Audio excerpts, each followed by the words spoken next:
Assalamualaikum warahmatullahi wabarakatuh.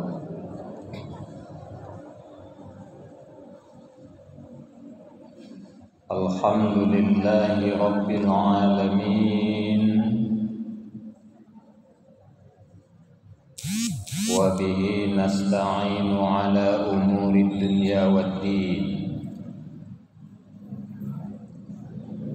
Asyhadu an la ilaha illallah wahdahu la syarika lah. Wa asyhadu anna Muhammadan abduhu wa rasuluh la nabiyya ba'dah. Allahumma salli wa sallim ala hadzal nabiyil karim wa ala alihi wa sahbihi ajma'in.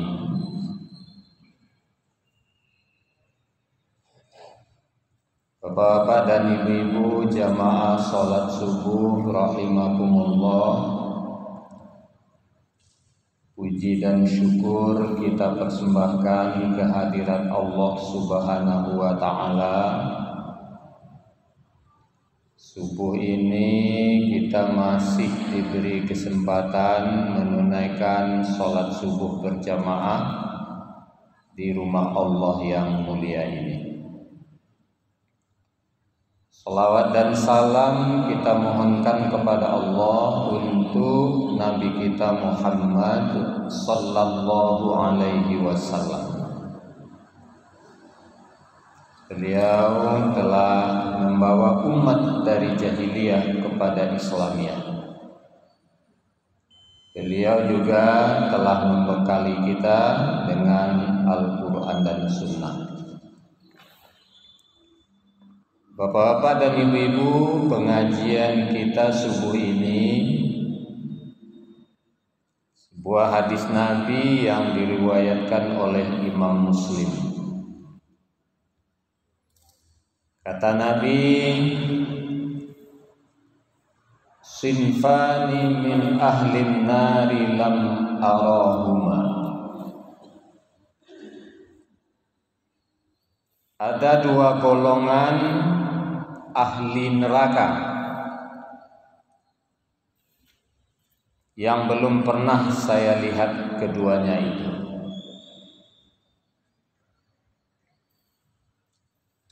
Qaumun siyatun ka'adnabil baqari yadribuna bihan nas.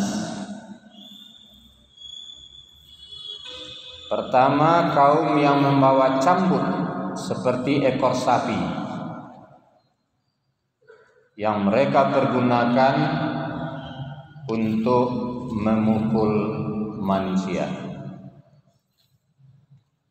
Maksudnya adalah penguasa yang zalim.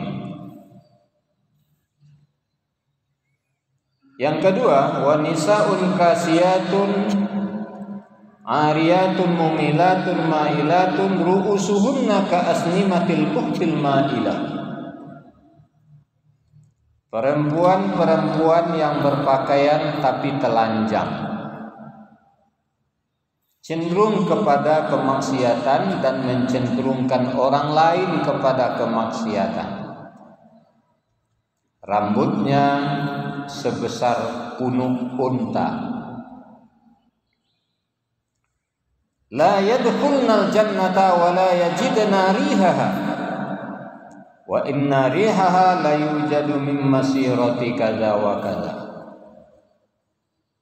Mereka yang dua ini tidak akan dapat masuk surga, bahkan tidak akan dapat mencium harumnya surga. Walaupun harum surga itu sudah tercium sejauh perjalanan demikian dan demikian. Jadi bapak-bapak dan ibu, dua ini kata Nabi penghuni neraka. Tidak dapat masuk surga dan tidak dapat mencium baunya, harumnya surga. Pertama, penguasa yang zalim. Penguasa yang membuat rakyatnya sengsara, membuat rakyatnya menderita, atau menghukum rakyatnya yang tidak pantas dihukum, menyelamatkan rakyatnya yang sebenarnya harusnya sudah dihukum. Itu penguasa zalim. Atau memenjarakan, menyiksa, membunuh para ulama. Padahal ulama itu warasatul anbiya.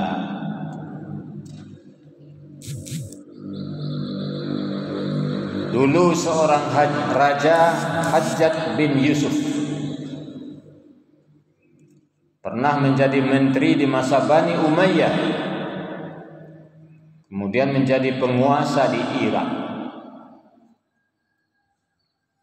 Dikala itu ada seorang ulama besar ahli tafsir, Sa'id bin Zubair. Ulama ini ulama yang komit dengan ajaran Islam. Yo indah. Yang halal tetap halal, haram tetap haram, tidak bisa ditawar-tawar. Yang salah harus disampaikan bahwa dia salah, sekalipun raja. Qulil haq walau kana murra. Sampaikan yang benar itu walaupun pahit. Tapi Raja Hajjaj bin Yusuf tidak senang dikritik. Disampaikan kesalahan-kesalahannya. Masuk orang ketiga memfitnah Sa'id bin Zubair kepada raja. Setiap saat fitnahan masuk sampai kemarahan raja memuncak. Raja perintahkan anak buahnya, jemput itu Sa'id bin Zubair. Jemput. Kata anak buah raja, Syekh, kami diperintah menjemput Anda. Baik, tapi ada syarat. Pertama, kalau sampai waktu sholat ataupun waktu sholat sunat di jalan saya sholat. Jangan kamu halang-halangi. Baik. Yang kedua, kalau saya sholat, kamu harus sholat. Kalau enggak, saya tidak ikut. Kata pengikutnya, baik.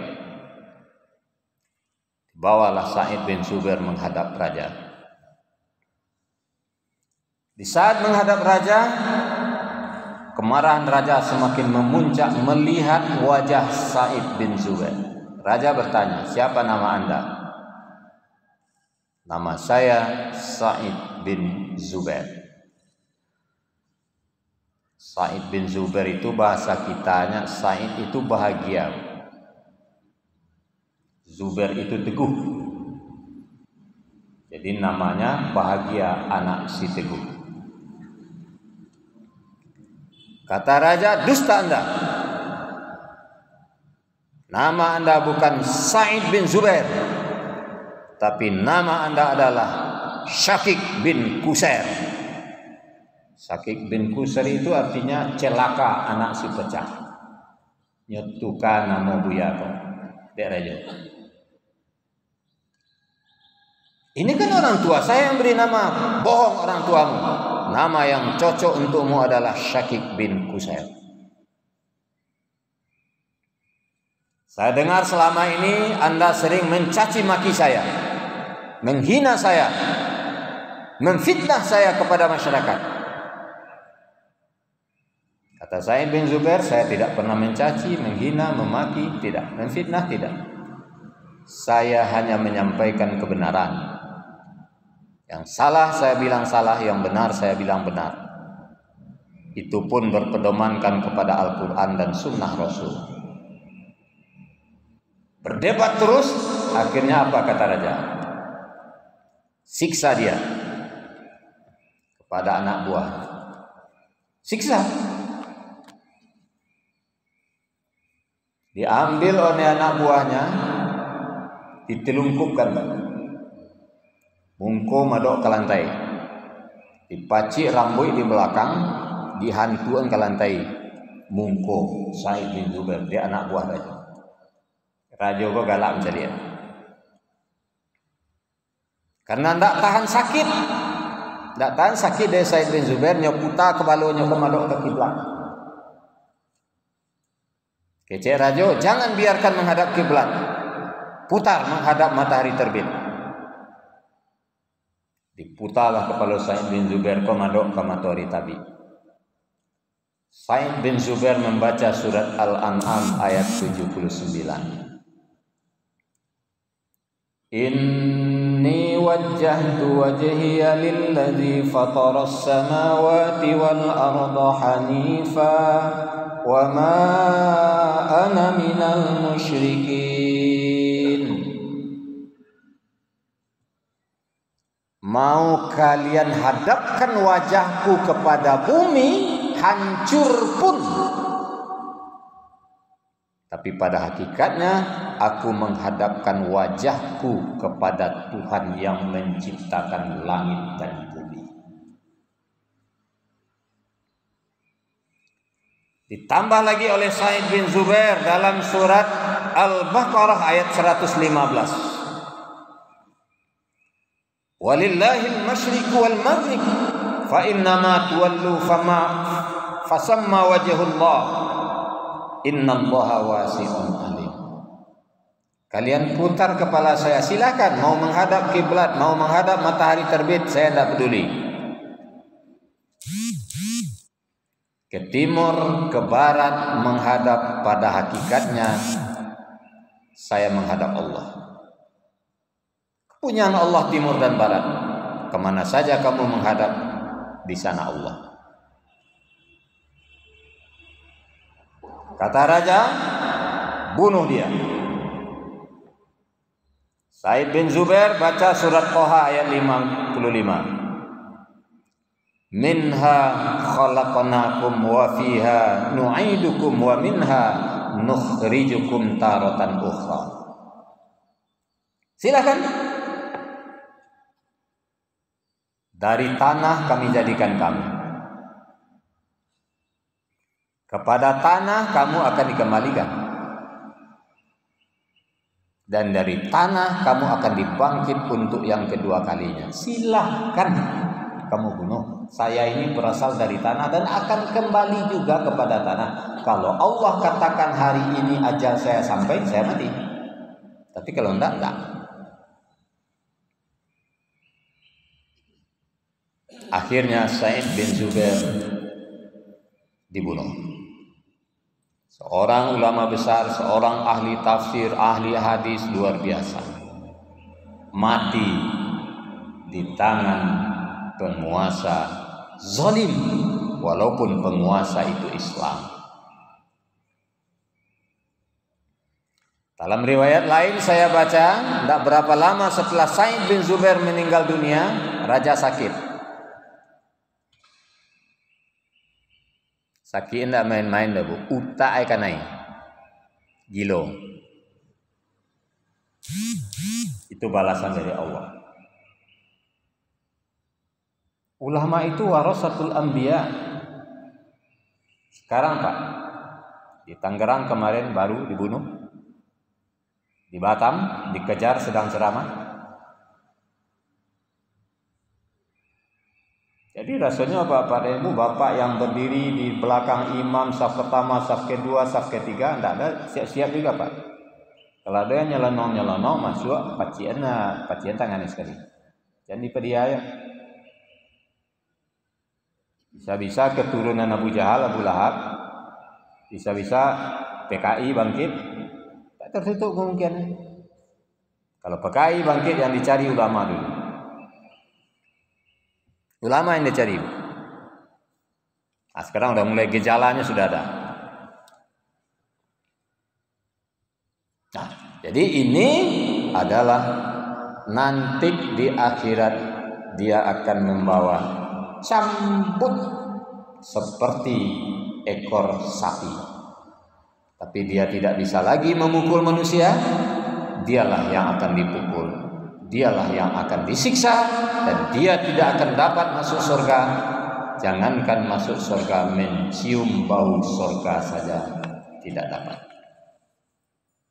Walaupun bau surga itu, ada riwayat lain mengatakan 500 tahun berjalan kaki menjelang ke surga, harumnya surga sudah terbau.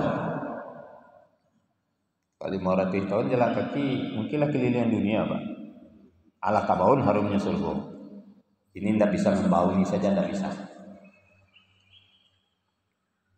Nah, kemudian yang kedua adalah perempuan yang berpakaian tapi telanjang. Ya, lain berpakaian tapi telanjang. Kalau dulu yang banyak kita lihat pakai rok pendek, rok mini, pakai baju singgoiko you can see. Kini kalau di Minang Allah lah bajilbab saduanya. Tapi tidak adakah yang berpakaian tapi telanjang?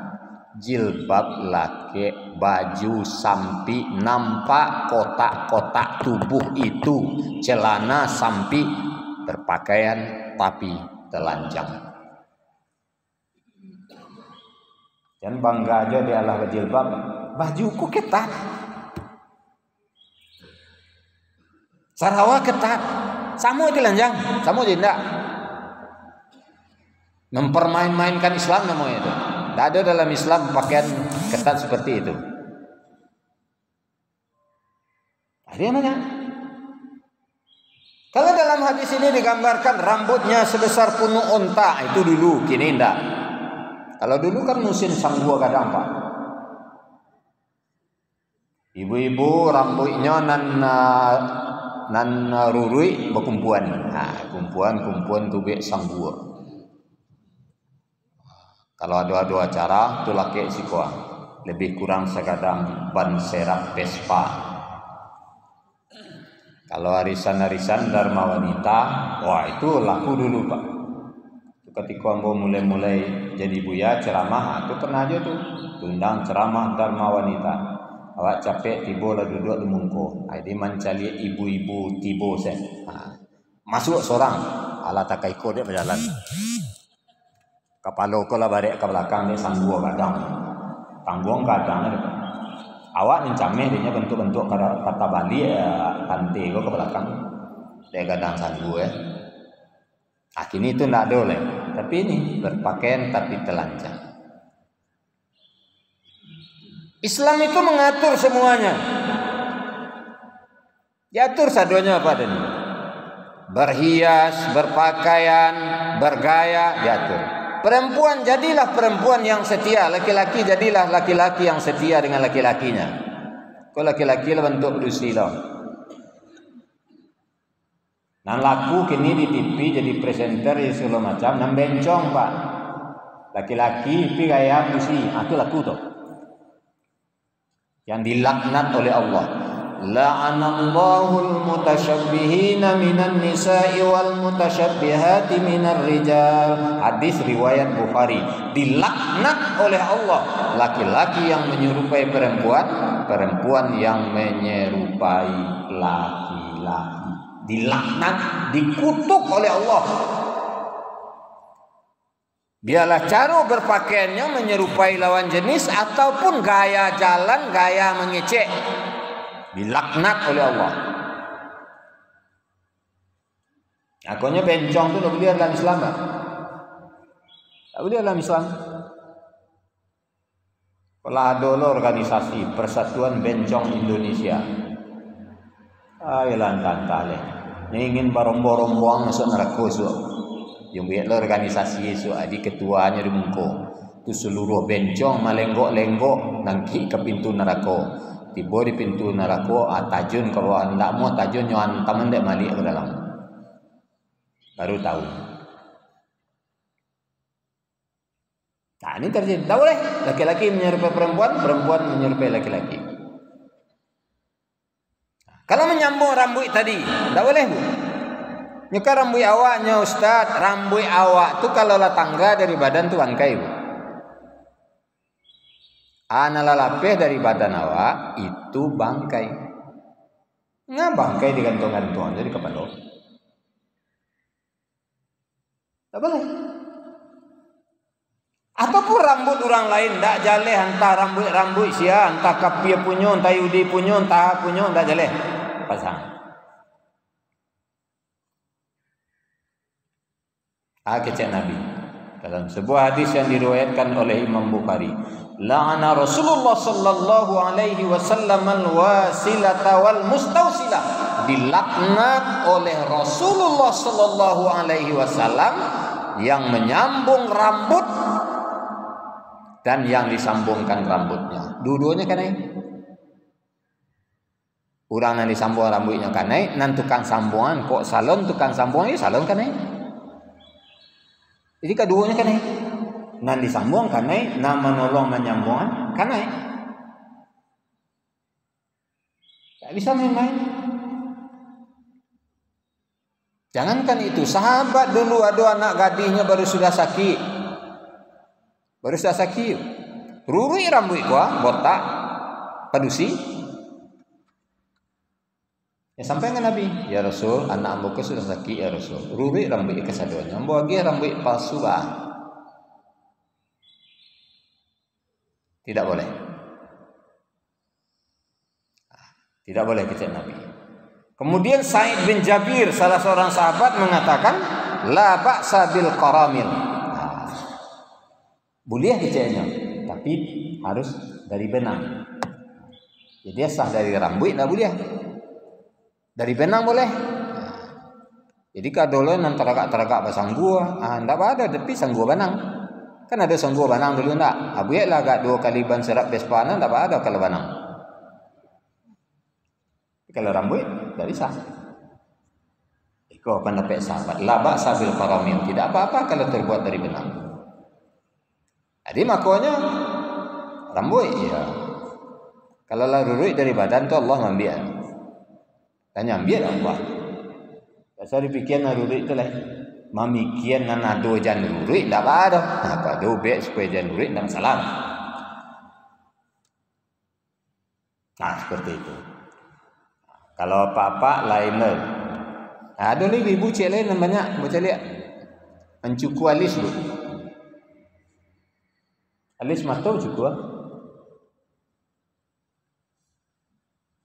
Alis mata ko perhiasan yang diberikan oleh Allah. Iyo sabana perhiasan pak. Tidak ada orang memburu ada alis mata orang. Dan tidak ada alis mata nan pernah mengganggu dah. Dia muah sarati humu alis mata tu penjahit itunya tu. Kok tabahnya cetek tidak pernahnya menutik mata. Apa kau bercukup? Sarancak-rancakannya dia dah Allah. Anda ketujuh dah. Cukup. Atau bertukar je spidol. Bakelok-kelokan si kuah bantu ria jenaka. Di TV. Sarancak-rancakannya dia dah Allah bertukar je spidol. Kece ibu-ibu nanti itu rancak. Ya jangan ibu-ibu mengicik rancak. Tanya ke bapak kau ya rancak atau enggak? Itu yang terjadi. Tak boleh ya? Itu hadis diriwayatkan oleh Abu Daud. La'ana Rasulullah sallallahu alaihi wasallam an-namisata wal mutanammisah. Dilaknat oleh Rasulullah sallallahu alaihi wasallam orang-orang yang mencukur alis dan orang yang minta dicukur alisnya. Jadi kutu ada Nabi Pak. Cukur alis Pak. Kutu ada. Tak ada gunanya dicukur, artinya tidak mengganggu. Kau ada lo ibu-ibu bagai, bagai cukur alis bu. Itu balai Ustaz. Pak teragak lo teka orang laki-laki. Orang laki-laki ada sumit je jangguit nangkanyo cukur awak dan tak bersumit, tak berjangguit tu pasal alis cukur lagi kecil. Dan kalau mak dia awak enak ibu. Kami mengkok baju kuah sumit ko, mengkok baju kuah jangguit ko inyo capek panjangnya tunggu baju kuah. Ko kalau ndak diaben bu 3 bulan payah makan tasawok muncul tepat so bangke kateh baru masuk nasi ke dia. Payah makan deknya itu kok balapian ku sumit ko jangguit ko betu pula. Tak. Jadi makanya dirapian kalau ibu-ibu ahli sematun ndak ada alasan untuk mencukuannya dong. Nya ndak manggaduh. Ndak manggaduh.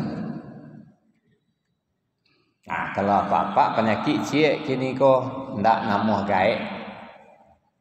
Walaupun awak lah gaek nak mudu aja nyo kecien dek bang. Kalau nyo kecien gaek dek bang antu gak ketek atis dek. Itu apa-apa tu. Ya kau dapat umur 70, bantu umur 50 apa ya tu tak tonggong kadang hati tu tak tahu dia gaya awak tu. Alam mulai putih rambut tu bercolok jangan hitam. Supaya nampak muda ya. Tu kau tagak di muka camin. Hitam rambut kecilnya sudah bercolok. Lain muda je berumah. Kau nak selesai. Itu tidak selesai. Kalau ambo menemukan hadis Nabi tidak membolehkan laki-laki itu menyemir rambut, termasuk perempuan, tak pada semir-semir. Kalau lah putihnya pedihan salah, salahnya. Tak ada salah ada. Kurang kasador rambut putih gagahin. Aku bercolok jangan hitam. Kecek Nabi dalam sebuah hadis yang diriwayatkan oleh Imam Muslim. Itu ketika Abu Bakar Siddiq joapaknya menemui Nabi. Jadi apa Abu Bakar Siddiq namanya Abu Quhafah. Jadi bukan Siddiq nama apanya. Siddiq itu gelar yang diberikan beliau pertama mengakui Isra Mi'raj. Apanya Abu Quhafah. Jadi Abu Quhafah kok putih rambut kasadonya. Jadi kecek Nabi lah putih rambut ayah engkau mah. Kecek Abu Bakar iyo ya Rasul. Kalau ambo colok wah. Kecek Nabi ghairu hadza wa jannibuhu sawada. Boleh silakan. Tapi tidak boleh warna hitam. Jadi kalau orang lah patut berambut putih ingin dicolok boleh, tapi tidak boleh warna hitam. Itu kalau warna lain tadi terserah kapak lah kalau nak mencolok je kok dia kuning atau merah atau hijau. Jadi anak-anak muda berambut hijau merah itu sebenarnya rambut orang gaek Pak.